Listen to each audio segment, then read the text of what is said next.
a decisão de poupar os jogadores e também o porquê dessa demora, como é que foi a conversa agora, depois do jogo no vestiário, o tom da conversa, se teve conversa com o presidente, com o Matos, enfim. Bom, todos os times estão tirando alguns jogadores nessa semana.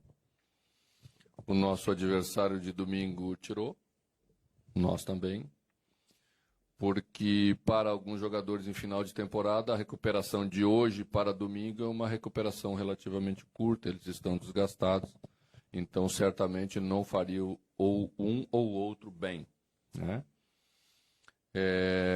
Acho que a equipe fez um primeiro tempo ruim e um segundo tempo bem melhor, mais uma vez, né?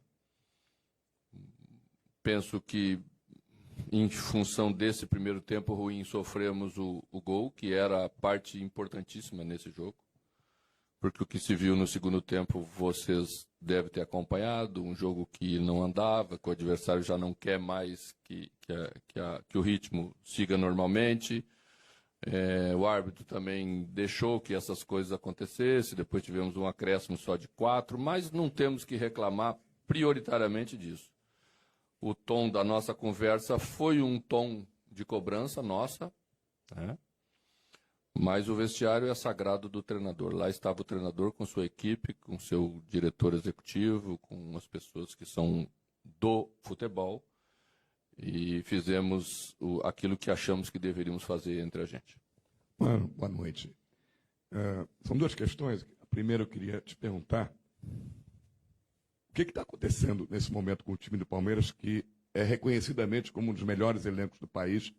Se o Flamengo está num estágio hoje superior a todos os times, o Palmeiras, no ano passado, não mudou muito e sempre teve um grande elenco. Eu acho que você veio para o Palmeiras sabendo disso, que o potencial do elenco que você tem na mão. São 4 jogos sem vencer, duas derrotas, 2 empates. A última vitória foi contra o Vasco em São Januário. Que momento é esse? O que está faltando para esse time render o que já rendeu com esses mesmos jogadores, com esse mesmo time, com esse mesmo elenco? O futebol é como é, né? As equipes vivem momentos durante a temporada e às vezes vivem momentos distintos de um ano para o outro ano com a mesma equipe. O futebol é assim. É bem provável que pelo distanciamento do título, que a partir de um momento do segundo turno em que a distância se colocou grande, né? Devido ao nosso excesso de empates, mas acima de tudo pela grande performance do campeão do campeonato, que é o Flamengo. Para quem sempre está acostumado a disputar o título, como o Palmeiras está, isso pode, sem dúvida nenhuma, produzir um sentimento de um pouco de abatimento. E esse abatimento torna o jogo um pouco diferente do que quando você está disputando o título. Algumas coisas começam a se escapar um pouco, né? Vejo isso, né, como algo que acontece com todas as equipes. Está acontecendo com o Palmeiras nesse momento. 4 jogos já é bastante para a gente sem vitórias, pela qualidade do elenco e pela qualidade do time que temos. Então é a seguinte, o Palmeiras, na verdade, não tem mais nenhum grande objetivo do campeonato, a não ser ganhar, que é um time grande, tem que estar sempre ganhando.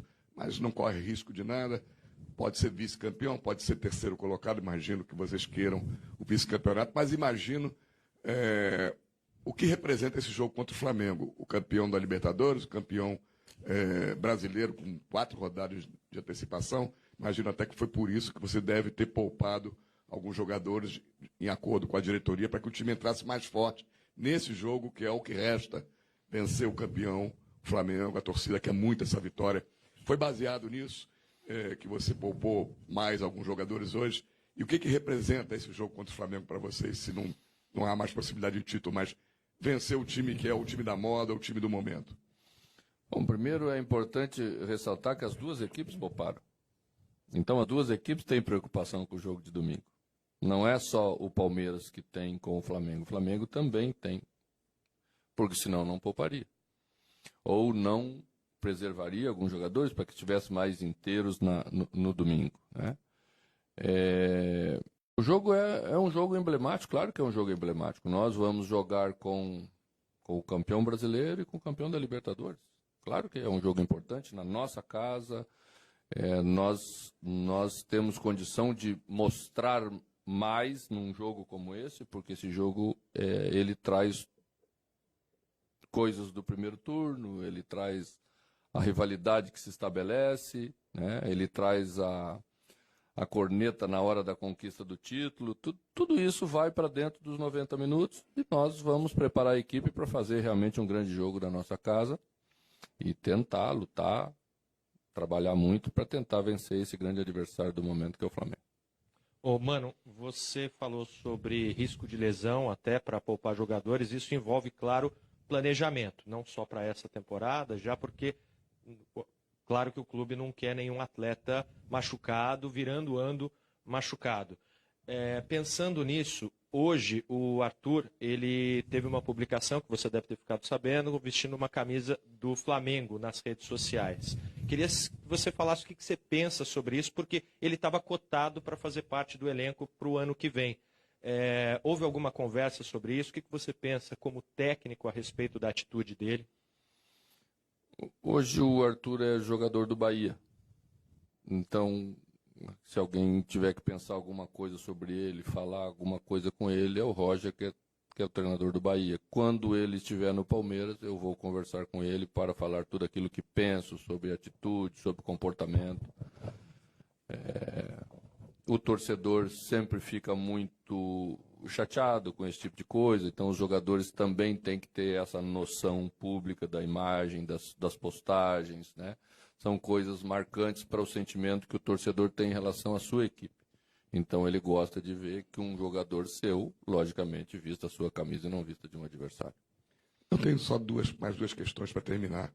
Tem pouca gente aqui na entrevista. Não tenho tempo. Então vamos em frente. Está muito bom o papo. Tá. Mano, primeiro eu queria saber de você, como um treinador experiente e que eu gosto de ouvir falar, o que esse time do Flamengo tem de diferencial dos outros esse ano para ter tanta superioridade? É só o elenco mesmo ou tem alguma outra coisa que você vislumbra para ter tido tanta vantagem de pontos, batendo tantos recordes ao mesmo tempo? O que esse time do Flamengo tem? Ele está fora da curva da América do Sul, ou do Brasil principalmente, mas da América do Sul inclusive?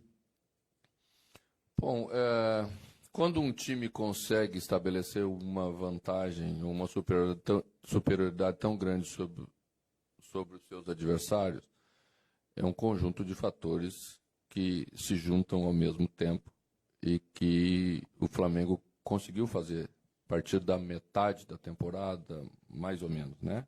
A partir quase da metade do Campeonato Brasileiro, especificamente falando.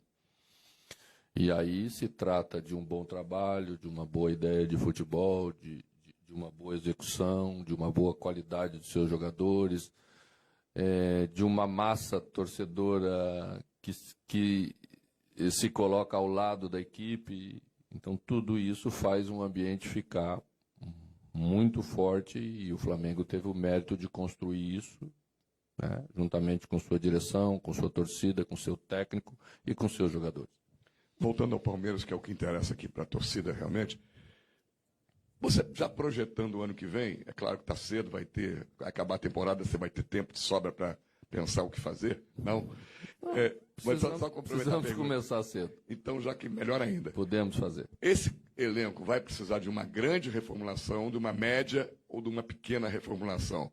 O que precisa mudar para o ano que vem para que o Palmeiras retome aquele caminho que todos reconhecem pelo potencial financeiro que tem e de elenco que tem no momento? Eu sempre falo que o futebol é como é. A exigência que se tinha no futebol brasileiro era uma. E para essa exigência, o Palmeiras estava muito bem preparado. E as outras equipes, algumas delas também. E isso fez, ou proporcionou ao Palmeiras que nos últimos 3 anos conquistasse 2 títulos brasileiros e ficasse na segunda colocação em um deles. O parâmetro mudou. O Flamengo estabeleceu para nós todos um novo parâmetro, subiu a exigência e nós temos que fazer a leitura correta e nos prepararmos para enfrentar esse novo adversário mais qualificado, mais bem preparado, mais tudo, que é o que acabamos de ver aí, estamos vendo no final da temporada de 2019. O torcedor passa a querer um outro futebol. A mídia trabalha muito em cima desse outro futebol. Se cria uma ideia que nós temos que nos preparar para atender. Senão sempre vamos sofrer críticas, vamos ser cobrados, vai haver a frustração e os trabalhos não vão conseguir ter sequência. Essa é a nova realidade, é assim que temos que entender. Paralelamente a isso, o Palmeiras vai ter um gramado sintético, que também vai estabelecer uma nova maneira de jogar, principalmente como mandante. E isso provavelmente poderá também influenciar a característica dos jogadores que temos para executar esse jogo, que é mais rápido, que é um jogo que exige uma capacidade técnica ainda maior em termos de controle de bola, em termos de proposta de jogo, em termos de um jogo um pouco diferente.